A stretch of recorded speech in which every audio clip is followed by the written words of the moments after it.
Counsel? Thank you. Good morning. Could you please state and spell your name for the record? Brian, B-R-I-A-N, Josephine, J-O-S-E-P-H-I-N-E. And what's your date of birth, sir? June 13, 1990. And where do you work?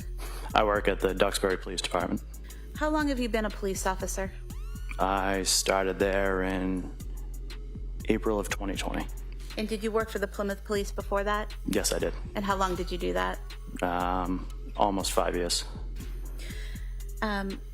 What is your current role? I am patrol officer.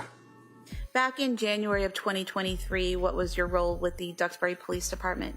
I was the school resource officer for Alden and Chandler. I worked with kids kindergarten through 5th grade.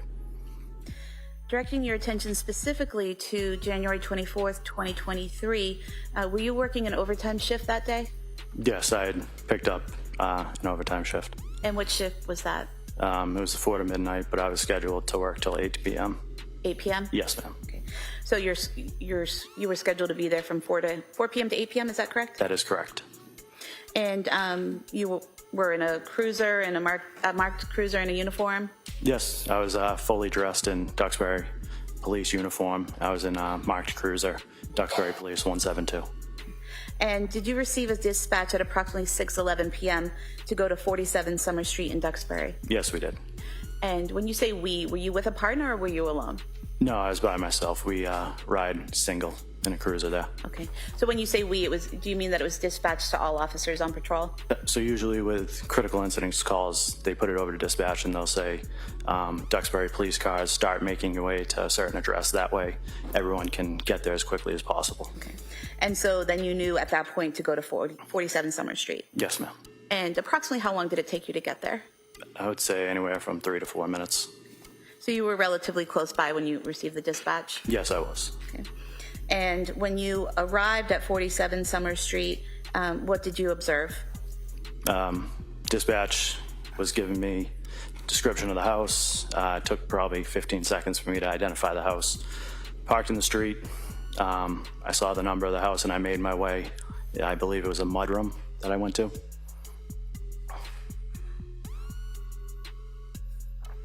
Showing you Exhibit 33. When you say the mudroom that you went to, did you actually go inside the house or did you go to the door to the mudroom? I went to the door to the mudroom to check if that was unlocked so I could make my way to the back of the house. And is that door depicted in this photograph? Yes, it is. And is it the door to the left of the garage? Yes, it is. And was the door locked or unlocked? It was locked at that time. So what did you do next? I radioed dispatch just for confirmation of where that party we were trying to get to was located. They told me it was around back of the house, so I tried to make my way that way. And when you went to the back of the house, how did you get there? Well, referring back to the picture where the car was parked, I went to the right side, and I went around the garage. There was a fence, and I went over the fence, I believe. So showing you Exhibit 33, again, you went by these cars and around the house to the right. Yes, that's correct.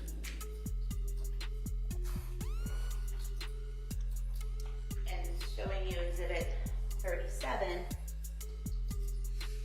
does that mean that you would have been coming around the house over here by the garage on the left and in the porch, the deck? Yes, that's correct. And when you came around there, what did you see? I made my way. I observed two parties, one lying in the ground and one standing over it. And I started making my way towards the other end of the house, which is towards this fence, as you guys can see in reference to that photo. And so when you say the other end of the house, are you talking about this area here, the furthest right two windows? Yes, that is correct. And the person that was standing, did you later learn that was Patrick Clancy? Yes, I did. And the person on the ground, did you later learn that was Lindsay Clancy? Yes, I did. And at some point in time, was Officer Hall also back there with you? Yes, he came from this side over here, the opposite direction in which I came. So facing the house, he would have come around the left side of the house if you're facing the house? Yes, he parked on the street and came from this side, the opposite of where I came from. Okay. And Do you recall what Patrick Clancy was doing when you first saw him?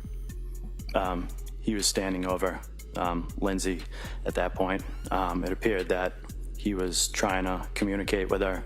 I observed him with a cell phone. It was kind of down by his side, so I don't know if they were talking or what, but it was probably a split second, and then he turned in my location, saw me because I was illuminating the yard with my flashlight, and then that's when me and him crossed paths. Okay. And so you said you saw him with his cell phone by his side. Was it in his hand by his side? Yes, I believe it was in his left hand. Okay. And you say you crossed paths with him. Approximately where did you cross paths with him? It was probably right by the bulkhead, I would say. And so in the photograph to the right of the deck is the bulkhead, is that correct? That is correct. And where was he headed? He was heading, I believe, up towards the deck. Yeah, obviously I didn't know it at that time, but he was just walking past me pretty fast in an abrupt manner, so. And did he say anything to you as he passed? No, he did not. And after you crossed paths with Patrick, where did you go? I went to the female party. And did you speak to her? I attempted to. And what did you say? I just was trying to get basic information, where she was hurt, where she needed attention, anything I could do to kind of help her until fire arrived. And did she respond to your questions? She mumbled, and it wasn't a definitive answer. Did you observe any injuries? Yes, she was laying on the ground. There was cuts to her right wrist, I believe, and to the right side of her neck. And were those cuts actively bleeding at that time? They were bleeding, but not profusely. Did you, are you trained in first aid? Yes. Did you feel the need to put pressure on those wounds immediately? No. We also carry medical equipment such as tourniquet, gauze, stuff like that, and I believe due to the circumstances that I didn't need to utilize those tools. And the tourniquet that you carry, is that in case someone has some type of cut where an artery has been damaged or cut? Yes, it is. Okay. And you're trained to recognize when it's something serious like an artery spraying blood everywhere versus a cut that doesn't need a tourniquet? Yes, we are. Okay. And you didn't see the need for a tourniquet? I did not know.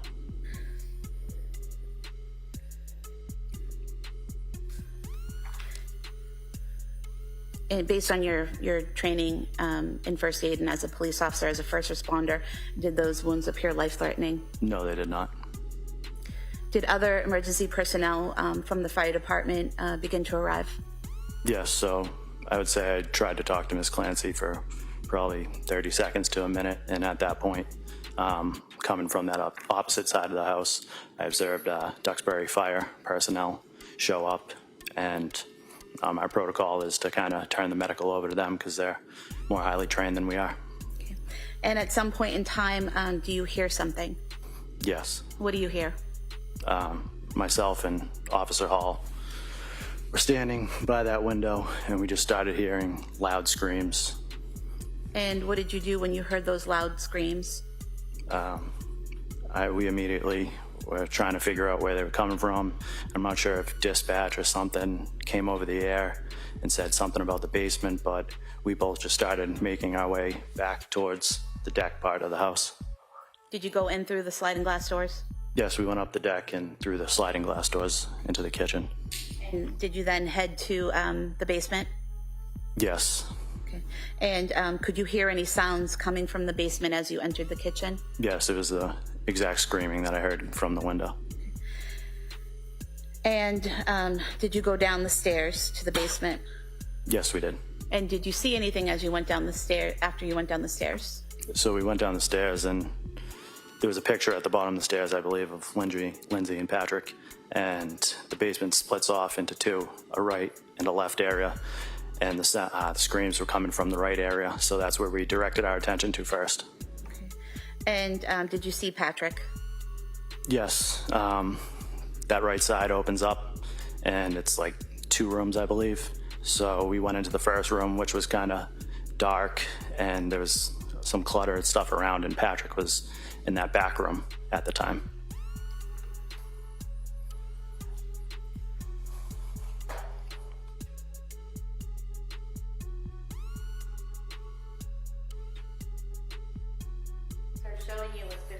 was Exhibit 92. Is that the doorway into that bathroom? Yes, it is. And then Exhibit 93, is that the inside of that bathroom? Yes, it is. And do you recall what, if anything, Patrick was saying as you encountered him? Upon his observation of us, myself and Officer Hall, he proceeded to head in our direction, leaving that room. And at that point, he looked up and he screamed, "She killed the fucking kids." And after he said that, where did you go? Once he cleared himself from the door frame, we were able to look inside the room where we observed what appeared to be a child laying motionless on the floor. And did you later learn his name was Dawson Clancy? Yes, I did. And how was he positioned? He was laying on his back, kind of close to the gym bag for reference of that.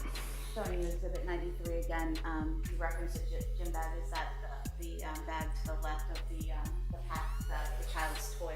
Yes. And so you're saying that he was in that area when you first saw him? Yes, he was. And do you recall whether he was on his back or his stomach or something else? He was on his back. And do you recall his physical appearance? Like I said, he was laying on his back. His head was tilted to the right-hand side. Looked at him kind of in the face area once we got closer, and his face was white, gray, lips were blue, eyes were bloodshot. Looked like blood vessels were popped in his eyes. Did you notice any injuries to his neck? Seeing that, my first instinct was to kind of grab his head and tilt it to the side, see if I can get a pulse. But I mean, based on my training experience from previous incidents, I knew it wasn't going to be good. So I moved the head. That's where I observed some red marks on that right-hand side. Of the neck? Yes. And in that exhibit, 94, there was a yellow exercise band, correct? Yes. I believe in prior testimony, you may have called it a blue exercise band. Is that correct? Yes. But it's clearly yellow in the photo, right? Yes, it's clearly yellow. I mean, there was... Testing the color of the exercise band. Right, good. So what was your focus at the time? The child. And once you saw him there with these injuries, what did you do? Based on my observations, I knew there wasn't really much I could do. So I picked the child up, went chest to chest, and as I did that, it was kind of like a mucus or a foam that leaked out of his mouth onto me. I grabbed him, went back towards the way we came down into the basement, and I headed up to the stairs where Sergeant Homestead was coming down the stairs, and I started yelling to him to get out of the way. Went back up the stairs and then into the kitchen, directly adjacent to the stairs. There's the front foyer, like hallway, and I went out the main door into the driveway. And was there an ambulance in the driveway at that time? Yes, the ambulance was backing up and had pretty much just parked, and one of the fire was walking around to the stretcher out back. So I rushed over with Dawson and I put him on the stretcher, and that's when Sergeant Homestead and fire personnel started working further on him. What did you do next? I went back into the house. And why did you go back into the house? I remember hearing something about kids and multiple, and I just went back. And when you went back in the house, did you go to the basement? Yes, I went back in that front door, back down to the basement, and this time I went to the left-hand side. And when you went to the left-hand side of the basement, what did you see? Pretty much directly in my sight was an older female laying on the ground, and then in the corner there was like a younger baby. And when you say an older female, you're referring to that she was older than Dawson? That's correct. And did you later learn her name was Cora Clancy? I did. And did you assist in treating her? Yes, I did. What did you do? So when I got down to the basement, 2 fire personnel were already on scene. One was working on the baby and one was working on Cora. Communicated with them. We worked together, and I took over doing chest compressions of Cora. And were you able to see any injuries on Cora at that time? Yes. She had kind of the same injuries that I explained with Dawson. The pale tint, bluish lips, bloodshot eyes, blood vessels popped. But this time she also had like dried blood around her mouth. And did you also see an area of blood near her on the floor? Yes, there was a relatively large area of blood on the floor. Actually, when doing CPR on her, I was beside her, and that fluid seeped through my pants, so I ended up moving her a little off to the side so I could position myself better. Just showing you what's been marked as Exhibit 97, this red, brown stain on the rug. Is that what you're referring to? Yes.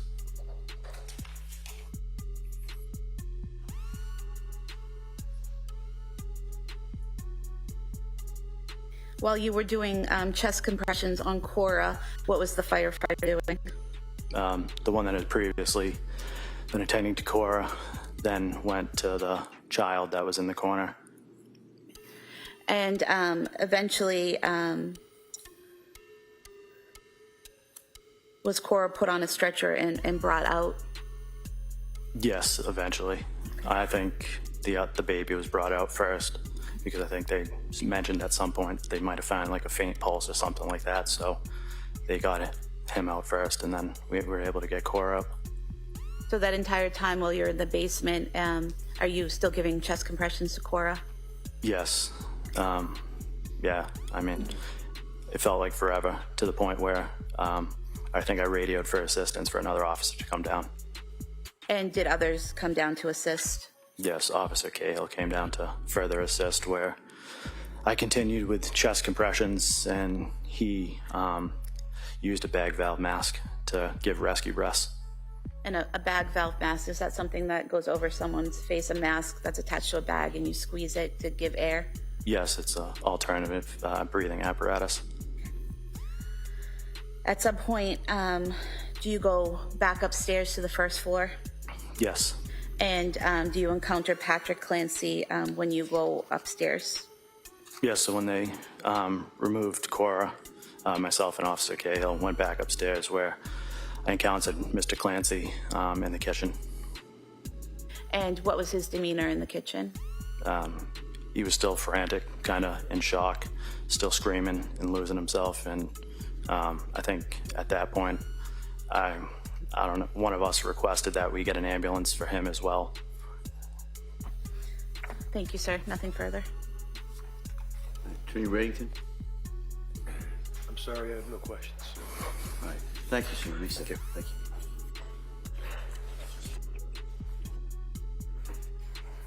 Someone calls PJ. Seat.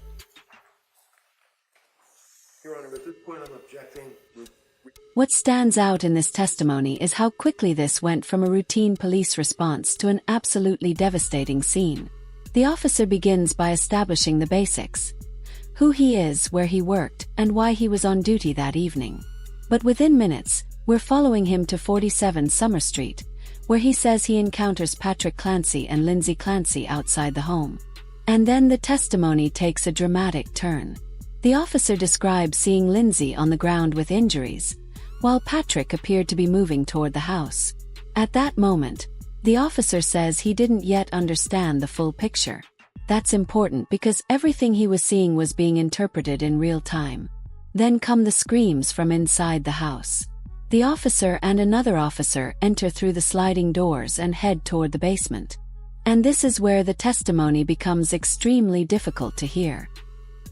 He says Patrick encountered them and yelled that the children had been killed. The officer then describes finding Dawson in the basement. He talks about the child's appearance, the injuries he observed, and his immediate decision to pick him up and get him to waiting medical personnel. But he doesn't stop there. He returns to the basement after hearing there may be multiple children involved. There he says he finds Cora and another baby. Fire personnel are already performing emergency care, and the officer begins chest compressions on Cora. From a legal perspective, one of the most significant aspects of this testimony is that the officer isn't simply describing what he thinks happened. He's walking the court through what he personally saw, heard, and did step by step. And that's often what makes first responder testimony so powerful. There is no polished reconstruction in the moment. It's a series of observations made during chaos. By the end, the officer encounters Patrick again upstairs. He describes him as frantic, in shock, and screaming. So the jury is left with two very different pieces of information: what the officer personally witnessed at the scene, and what still has to be proven about how those events unfolded. And that's the critical distinction in a courtroom. A witness can tell you what he saw. The evidence and the jury ultimately have to determine what it means.